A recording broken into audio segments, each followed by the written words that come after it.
अस्सलामुअलैकुम एवरीवन, कैसे हैं आप सब लोग। आई होप कि आप सब लोग होंगे बिल्कुल ठीक ठाक। आज मैं आप लोगों के लिए लेकर आई हूँ सैयद गनी की ब्राउन और ब्लैक मेहंदी का रिव्यू।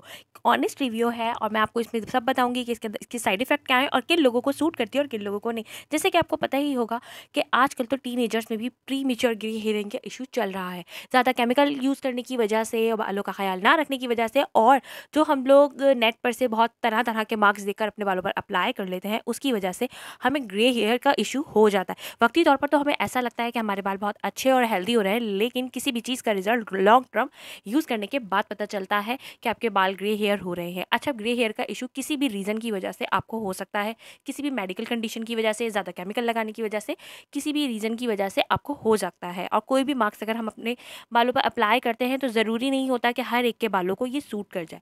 ये ब्राउन और ब्लैक मेहंदी जो मैं आपको दिखा रही हूँ, ये इसी फॉर्म में मिलती है सैयद गनी से। ज़्यादा एक्सपेंसिव नहीं होती, ये एक साशे फॉर्म में होती है।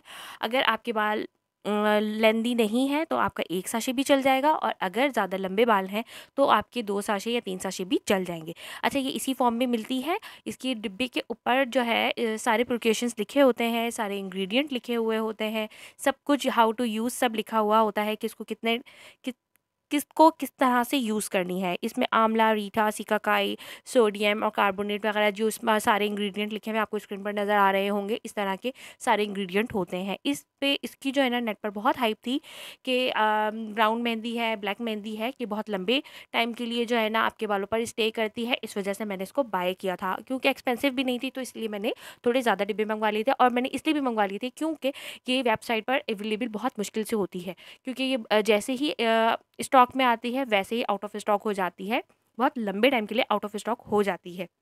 इसलिए मैंने ये ज़्यादा मंगवा लिए थे। और मैंने ब्लैक और ब्राउन दोनों इसलिए मंगवाए थे कि अगर ब्राउन शेड, जैसे कि किसी का लाइटर शेड होता है बालों का, तो वो सिंगल जस्ट ब्राउन भी यूज़ कर सकता है, और अगर किसी का डार्क ब्राउन है तो वो ब्लैक भी मिक्स करके यूज़ कर सकता है। इसलिए मैंने ब्लैक मंगवा ली थी कि मैं देख लूँगी कि अगर मुझे ब्लैक की नीड हुई तो मैं फिर ब्राउन और ब्लैक दोनों को मिक्स करके यूज़ कर लूँगी। ब्लैक और ब्राउन दोनों मेहंदी जो है उसके डिब्बे के ऊपर जो है सारी एक्सपायरी, प्रिकॉशंस और हाउ टू यूज़ सब लिखा हुआ होता है कि किसको कितनी देर के लिए इसको लगाना है और कितनी देर के लिए नहीं लगाना। अच्छा, अब इसके अंदर लाजमी सी बात है, आप कॉमन सेंस यूज़ करें। इसके अंदर थोड़ा बहुत तो केमिकल हो गई, क्योंकि मेहंदी का जो एक्चुअल कलर होता है वो ऑरेंजिश सा होता है, इससे ज़्यादा नहीं होता। अगर ज़्यादा डार्कर मेहंदी होती है तो मीन्स उसके अंदर कोई ना कोई केमिकल होता है, और वो हर एक को सूट नहीं करता। मुझे जो इसको यूज़ करने के थोड़े बहुत वो मिले साइड इफ़ेक्ट्स नज़र आए, मुझे मेरे लिए बता रही हूँ, हर एक के लिए नहीं बता रही। मीन्स कि ऐसा था कि मैंने इसको जब लॉन्ग टाइम यूज़ किया तो मुझे इसके साइड इफ़ेक्ट ये मिले कि थोड़े से बाल और ज़्यादा मेरे ग्रे हो गए। अच्छा, अब अगर आप लोगों के चंद बाल हैं, थोड़े से बाल हैं, और आप उसको कवर अप करना चाहते हैं तो इस वजह से तो आप इसको यूज़ कर सकते हैं। इसको यूज़ कर सकते हैं तो लंबे टाइम के लिए 2 महीने 2.5 महीने के लिए चल जाएगा। लेकिन अगर आपके थोड़े से ज़्यादा ग्रे हेयर हैं तो उसके लिए आपको 1.5 महीना ही ये स्टे करेगा। उसके बाद आपको दोबारा से रूट टचअप की ज़रूरत पड़ जाएगी। रूट टचअप की ज़रूरत पड़ जाएगी तो फिर मीन्स के इतना लॉन्ग टर्म तो नहीं हुआ इसका कलर। खैर, मुझे भी यही हुआ था कि जब 1.5 महीने के बाद ही मुझे दोबारा से रूट टचअप की नीड पड़ गई थी। इसका जो पेस्ट बनाना होता है वो हमें जस्ट पानी में बनाना होता है, और ज़्यादा देर के लिए इसको बना के नहीं रखना होता। जैसे कि अमूमन हम मेहंदी का मास्क बनाते हैं तो उसको ओवरनाइट सोक करते हैं, उसके बाद अप्लाई करते हैं। इसके साथ ऐसा कुछ नहीं होता, हाथ के हाथ इसको पानी में बनाते हैं, और ना ज़्यादा रनी ना ज़्यादा थिक, कैसा भी पेस्ट नहीं करते ज़्यादा रनी। बस इतना पेस्ट बनाना होता है कि आराम से आपके बालों पर स्टे कर जाए, आराम से आप बालों पर लगा सकें। इतना रनी ना हो कि वो बालों पे ना ठहरे, इतना ज़्यादा गाढ़ा ना हो कि मुश्किल हो इसको अप्लाई करने में। मैंने ब्राउन मेहंदी के 2 साशे लिए थे अकॉर्डिंग टू योर हेयर। अगर आपके बालों की लेंथ जो है वो कम है तो आपका 1 साशे भी चल जाएगा, और अगर आपके बालों की लेंथ लंबी है तो आपको 2 साशे की नीड पड़ सकती है। मेरे 2 साशे लगे थे पूरे। मैंने बालों को जस्ट रूट टचअप नहीं किया था, मैंने पूरे फुल हेयर्स को कवर अप किया था। अच्छा, अब ये मैं आपको ये देख लें, आपके सामने ही है कि कितने मेरे ग्रे हेयर हैं और कितने नहीं। तो इस हिसाब से जो है ना मैंने मेहंदी बनाई थी, और मैंने फिर बालों पे लगाना शुरू कर दिया था।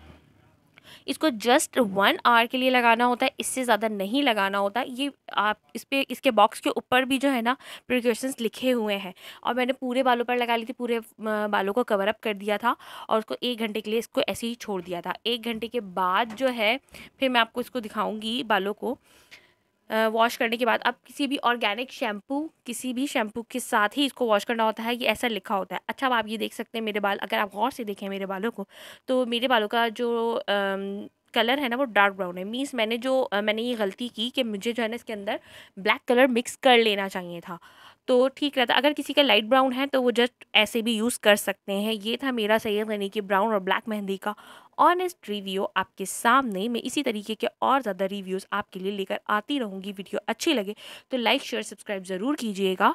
मिलेंगे फिर किसी दूसरी वीडियो में। अल्लाह हाफिज़।